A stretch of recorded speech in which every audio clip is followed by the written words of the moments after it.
আমরা চাই অতিশীঘ্র এই সমস্যার সমাধান হোক এবং একটা সুষম রাষ্ট্রের প্রতিষ্ঠা হোক। রবিবার থেকে অনির্দিষ্টকালের জন্য সকল বিশ্ববিদ্যালয় কলেজে ক্লাস পরীক্ষা বর্জন কর্মসূচি চলবে।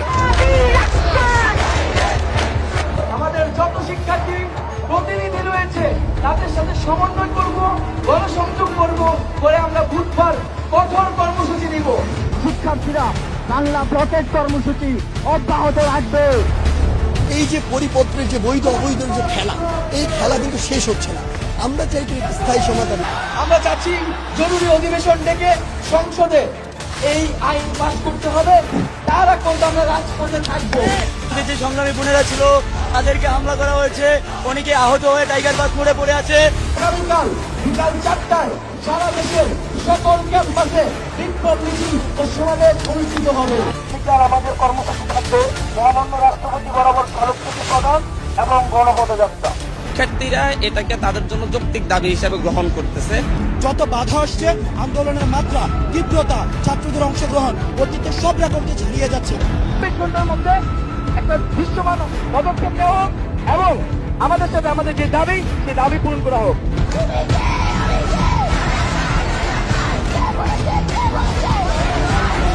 ছাত্রলীগের ক্যাডার বাহিনী আছে, তারা আমাদের উপর আক্রমণ চালিয়ে যাচ্ছে। সাধারণ শিক্ষার্থীদের কাছে তারা জিম্মি করে রেখেছে।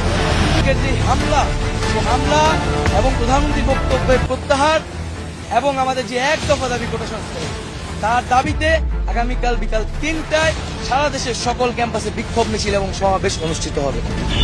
25শে মার্চ কালো রাতে যেভাবে মানুষ খুন হয়েছিল, আমরা গতকালকে একদম জানের ভয় রাস্তায় রাস্তায় ঘুরছি। এই সাহস পুলিশ কোথায় পেল? পুলিশকে এই ক্যাম্পাসে ঢুকার অনুমতি কে দিল?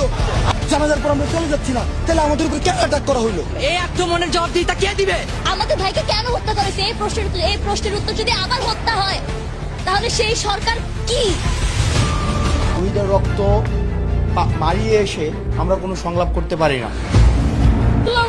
নিচে মাটি জানেন না, আমার ছেলেটারে কি করেছে নিয়ে এসে আমি আমার ছেলেটারে আমি পুতুলে রাখছি, আমি রাস্তার নামতে দেই না।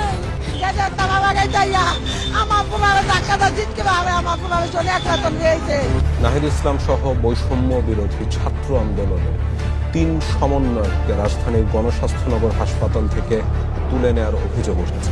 সবকিছুই তো আমাদের কনসার্নের বিষয়, তারা তো আমাদের শিক্ষার্থী, তাহলে তাদের খোঁজ আমরা না নিলে কে নেবে? সেই খবর আমাদেরকে নিশ্চয়ই কারো গাড়ি আটকিয়ে জিজ্ঞেস করতে হবে।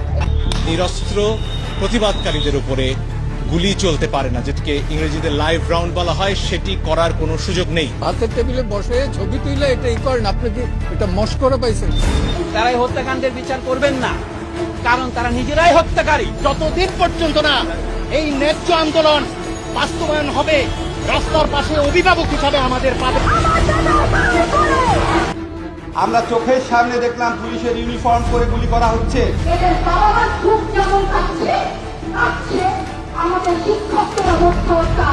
প্রতিনিয়ত আমার মানবাধিকার লঙ্ঘন হচ্ছে। আমাদের মোবাইল দেখবে কিনা সেই ভয়ে আতঙ্কিত হয়ে আছি। প্রতিটি ফোঁটা রক্তের হিসাব নিতে হবে। দেশটাকে যে কারাগার বানানো হচ্ছে, এটার অবসান ঘটাতে হবে। এবার যদি আমরা বিচার না পাই, তাহলে বাংলাদেশ থেকে বিচার শব্দটা হয়তো একদম উঠে যেতে হবে। মুখে মুখে একটা আওয়াজ উঠেছে, পুলিশ সরকার গদি ছাড়।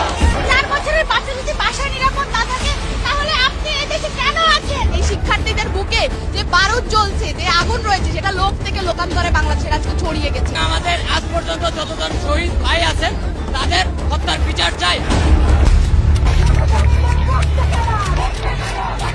তারুণ্য সিদ্ধান্ত নেবে কেমন হবে আমাদের পরের বাংলাদেশ। আগামীকাল 5ই অগস্ট সারা দেশের মুক্তিকামী জনতাকে ঢাকার উদ্দেশ্যে রওনা হওয়ার জন্য আমরা আহ্বান জানাচ্ছি।